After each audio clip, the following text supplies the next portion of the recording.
of tax in shares, but I don't take shortcuts. So if it's a topic that's in your book for finance, I will teach it as if it's a new topic. So it's about tax, and because your mum's an accountant, this is sort of cringeworthy because we're not doing proper income tax. What we're doing is, if you made money on an investment, the government takes a little part of it, okay? So just like capital gains with shares, interest earned on an investment is a form of income, so it's taxed by the government.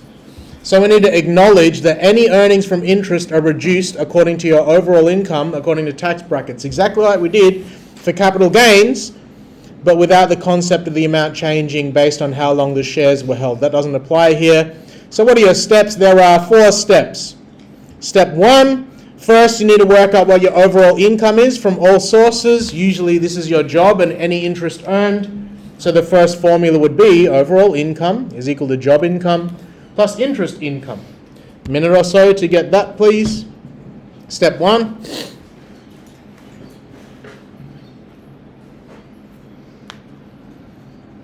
There's no special notes or anything for you, speed on the skills, as the book taught it.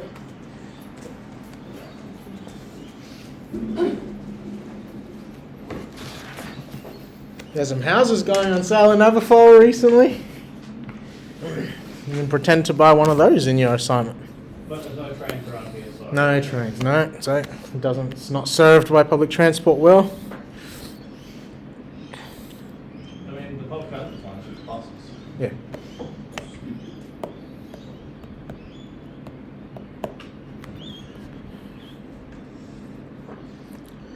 Step 2, all you need to write is that you decide what tax bracket you're going to fall under using a table like this.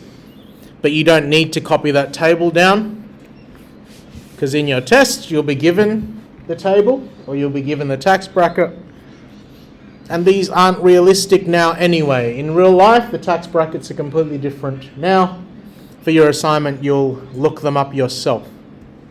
You just need to be aware of this table because you'll use it for your exercises. It's on page 188.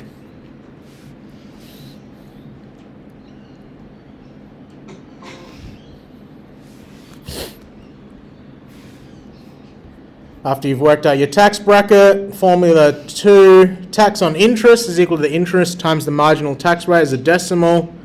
You use that to work out how much tax the government is going to take away from you.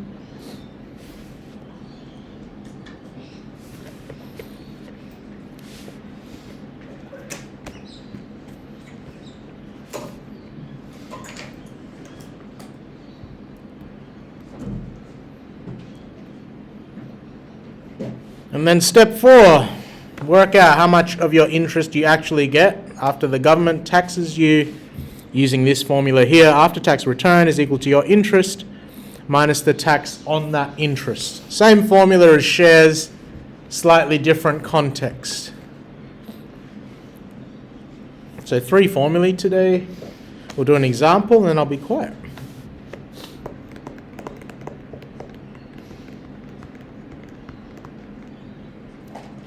I'm going to scroll down enough that you can see the example.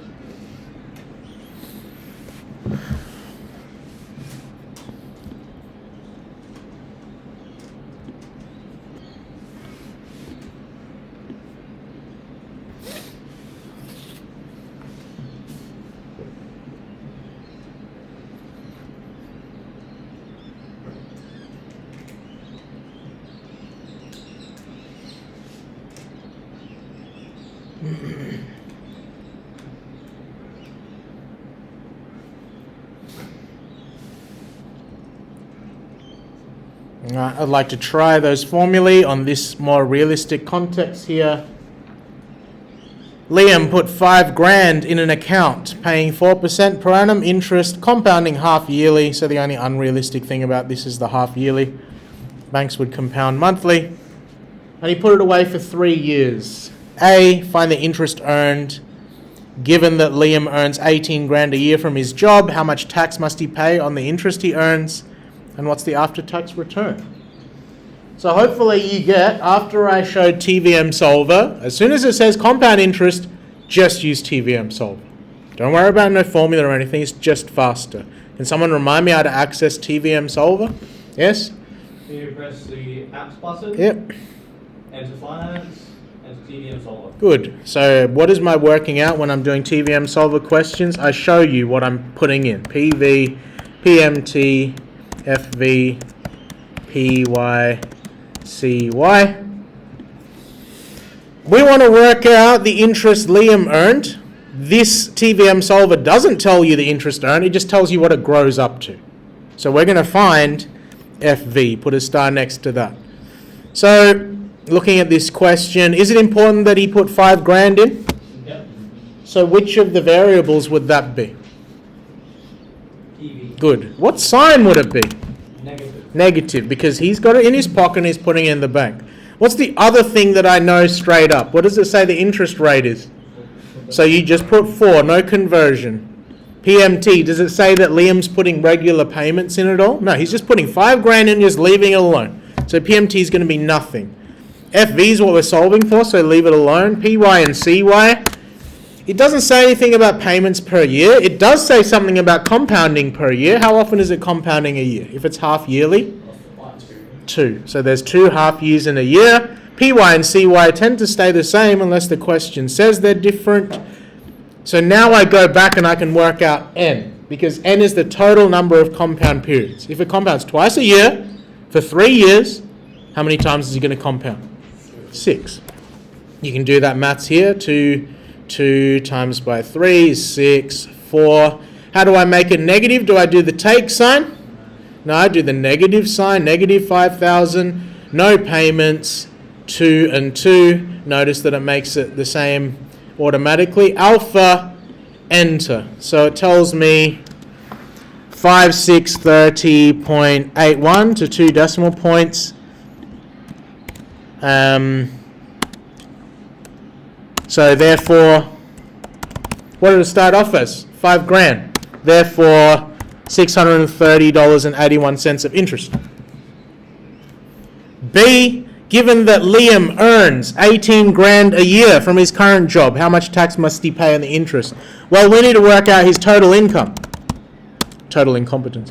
Total income is $18,000 from his job plus $630.81. So that's going to be $18,630.81. How much tax must he pay? Look at the table. I wish I could zoom in. I can't make that bigger.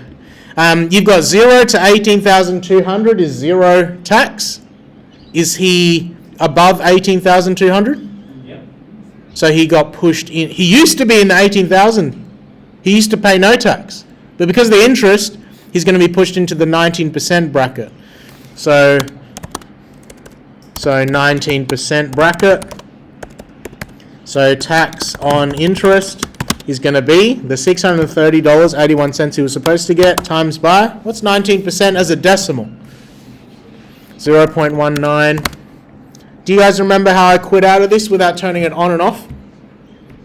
What was the home button? What was the closest thing to a home button here? Quit. Yeah, quit. Quit in blue. So you go second, quit, and it goes back to the calculator. 630.81. Did I do something wrong? You're pointing at? Is there something wrong up there? No. Times 0.19. Government is going to take $119.85 from me. Tax. Calculate Liam's after-tax return.